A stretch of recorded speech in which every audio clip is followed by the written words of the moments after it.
Ako po si Brother Michael de los Reyes, ang nakatalaga pong parish at shrine historian ng Diocesan Shrine and Parish of Our Lady of Light. Ako po ay taal na taga-Cainta. Ako po ay dito ipinanganak sa bayan mismo. Sir, tatanong ko lang, yung Museo Cainta, nagulat ako, yung mayaman pala sa kultura ito, lalo ng mga sepoy, masinaw naman. Pero ang gusto kong punto, mayaman din pala sa kultura, lalo nito sa ating reliyon, Roman Catholic. At nakita ko po itong mga magagandang santo na nandito. Ano po man sabihin niyo po dito sa Museo Cainta?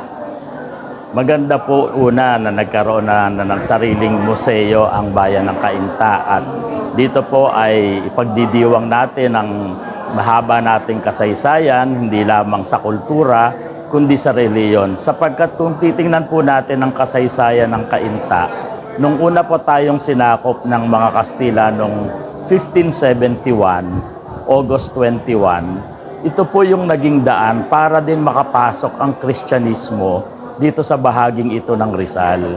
Kaya pwede po nating sabihin, ang Kristyanismo ay pumasok sa bahaging ito ng Rizal sa pamamagitan ng Cainta. Kaya din po ang naging unang patron ng Cainta ay si San Andres, dahil ang unang misa ay ginawa noong November 30, 1571. Pangalawa po, dumating yung pamimintuho sa ina ng Kaliwanagan, inang Santissima ng Kaliwanagan, no? Madre Santissima del Lume, mula sa Palermo, Italia. At ito po'y dinala dito ng mga Heswita noong 1727. Dahil ang Heswitang nakatalaga dito sa Cainta noon, si Father Bartolomeo Cabanti, ay galing sa Ferrara, Italy. Kaya po masasabi natin na yung debosyon sa Madre Santissima del Lume na dumating dito ay mga Heswita, at galing mismo sa Palermo, Italy yung debosyon. At isa din po ito, nakikita nating mga imahe ng pangmahal na araw. Ang pinakamatandang tala po ng prosesyon ng mahal na araw na nakita ko sa aking pagsasaliksik dito sa ating bayan sa Cainta ay noong 1790. Ito po ay ulat pastoral visit ng Cainta, at sinabi doon may ginawang tulay na bato para daanan ng prosesyon ng Semana Santa. Kaya maipapalagay po natin na may prosesyon na ng mahal na araw noong 1790 o mas maaga pa. Ngayon, yun naman pong kasalukuyang larawan ng Inang Santissima ng Kaliwanagan sa ating simbahan, dahil nasira po ang simbahan noong 1899, kasama yung larawang dala ng mga Heswita ng Madre Santissima del Lume. Nagpagawa po ang mga CICM Fathers noong 1950 kay Fernando Amorsolo. Kasi siya po yung sikat na painter nung panahong yon.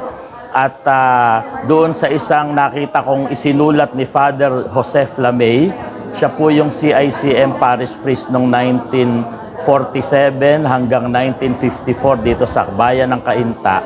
Sabi niya doon, nung hiniling niya kay Amorsolo na gumawa ng larawan, ito naman ay tinanggap kagad ni Amorsolo. At ang sabi ni Amorsolo, dahil nakita niya yung larawan ng ina ng laging saklolo sa Baclaran, ang sabi niya, gagawan ko ng kasing gandang larawan ng mahal na birhen ang Cainta. At ang naging patunay no ng kanyang pangako, hindi niya siningil ng mahal ang painting, no? Sabi ni Father Flamey, according doon sa budget ng parokya, bagamat hindi niya sinabi kung magkano, no?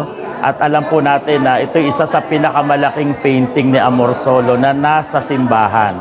At ang painting po ay pinagawa para idambana sa simbahan, hindi para sa isang museum, hindi para sa isang private collection. At ito po yung ating pinamimintuhuan mula 1950 hanggang sa kasalukuyan, no? At siguro po isang nalaman na rin natin through social media, meron po tayong nakahaing petition sa National Commission for Culture and the Arts para i-declare ang Amorsolo painting ng Our Lady of Light bilang National Cultural Treasure. Sana po ito ay maaprubahan. Ito po yung iniintay ng ating bayan ngayon para mula sa National Commission ng Culture and the Arts. Oh, grabe pala. So may maaabangan pala ng mga kaintay nyo sa lalawigan ng Rizal. Sir, tanong ko lang, kanina may inabot po kayo, may binigay kayo ng isang book? Ano po yun, sir? Ako po ay isang Catholic author at marami na po akong naisulat na libro. Karamihan po ng libro ko ay tungkol sa Mahal na Birhen. So yung binigay ko pong donasyon dito sa ating museo, yung isa po ang pamagat ay Morena Graciosa. Tungkol po ito sa debosyon sa Birhen ng Antipolo dito sa ating lalawigan. Ang pangalawa po ay ang Immaculada Peregrina. Ito naman po ay tungkol sa Birhen ng Peregrina na matatagpuan sa simbahan ni San Antonio de Padua, yung katabi pong simbahan ng Loreto sa Sampaloc. Marami po kasi ang di nakakakilala sa kanya bilang Birhen ng Peregrina. Yung pangatlo pong libro, ang Patrona Jurada, ito naman po ay tungkol sa Nuestra Señora de Guia, ang pinakamatandang imahe ng Mahal na Birhen sa Pilipinas, na nakakalungkot lang na marami na ang di nakakakilala sa kanya. At yung huling libro ko pong lumabas sa taong ito, ang Inang Santissima. Ito po ay tungkol sa ina ng kaliwanagan ng bayan ng Cainta at yung mga kaugnay na debosyon sa iba pang bahagi ng Pilipinas, katulad sa Horoan, Tiwi, Albay. Kung titingnan po natin yung imahe ng Nuestra Señora de Salvacion, kaparehong-kapareho ng ina ng kaliwanagan, bagamat ito ay estatwa, hindi siya painting. At yung isa po ay sa Loon, Bohol. Ang pamagat naman po ng Birhen doon ay Birhen sa Kasilak, nang ibig sabihin ay Birhen ng Kaliwanagan. Medyo kakaiba po yung larawan dahil hindi po siya hawig na hawig sa Our Lady of Light. Dahil nagkaroon din po ng kontrobersiya yung icon.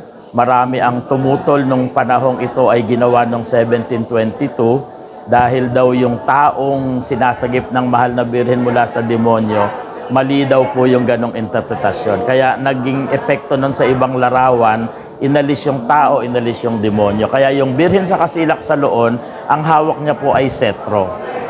Pero makikita po natin yung Niño Jesus na kalong ng Birhen, may dalawang puso na hawak na makikita natin sa larawan ng Madre Santissima del Lume at Our Lady of Light.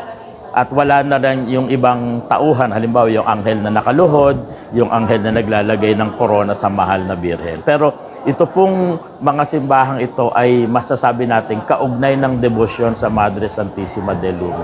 At marami pa pong simbahan sa ibang bahagi ng Pilipinas na may debosyon o imahen sa, ang tawag ay Madre Santissima del Lume o kaya Nuestra Señora de Salvacion o kaya ay Our Lady of Light. Maraming salamat. Mukhang na-enlightened ako na marami ko nalaman. Anyway, maraming salamat po. Siguro po, isang mensahe po sa ating mga kababayan, lalo na dito sa Cainta. So, mahalaga po ang lumingon sa kasaysayan, lumingon sa nakaraan, upang maintindihan natin ang kasalukuyan at upang malaman natin ano ang pwede natin gawin pa sa hinaharap, no? Lalo na sa mga kabataan, sana ay mapagyaman pa nila ang mayaman na tradisyon ng Cainta, no? Hindi ko nabanggit kanina na isa sa mga tradisyon nating relihiyoso yung panata, yung penitensya at sinakulo na ngayon naman ay nakita natin itinataguyod ng mga bagong henerasyon. At sa lahat din po, katulad dito, yung paglabas ng mga imahen pang mahal na araw, ito din po ay ipinapasa sa mga bagong henerasyon. Kaya sana po patuloy nating maipasa ang mayamang kulturang ito at tradisyon upang ito'y patuloy na lumago sa hinaharap. Maraming salamat po sa inyong lahat. Maraming salamat po.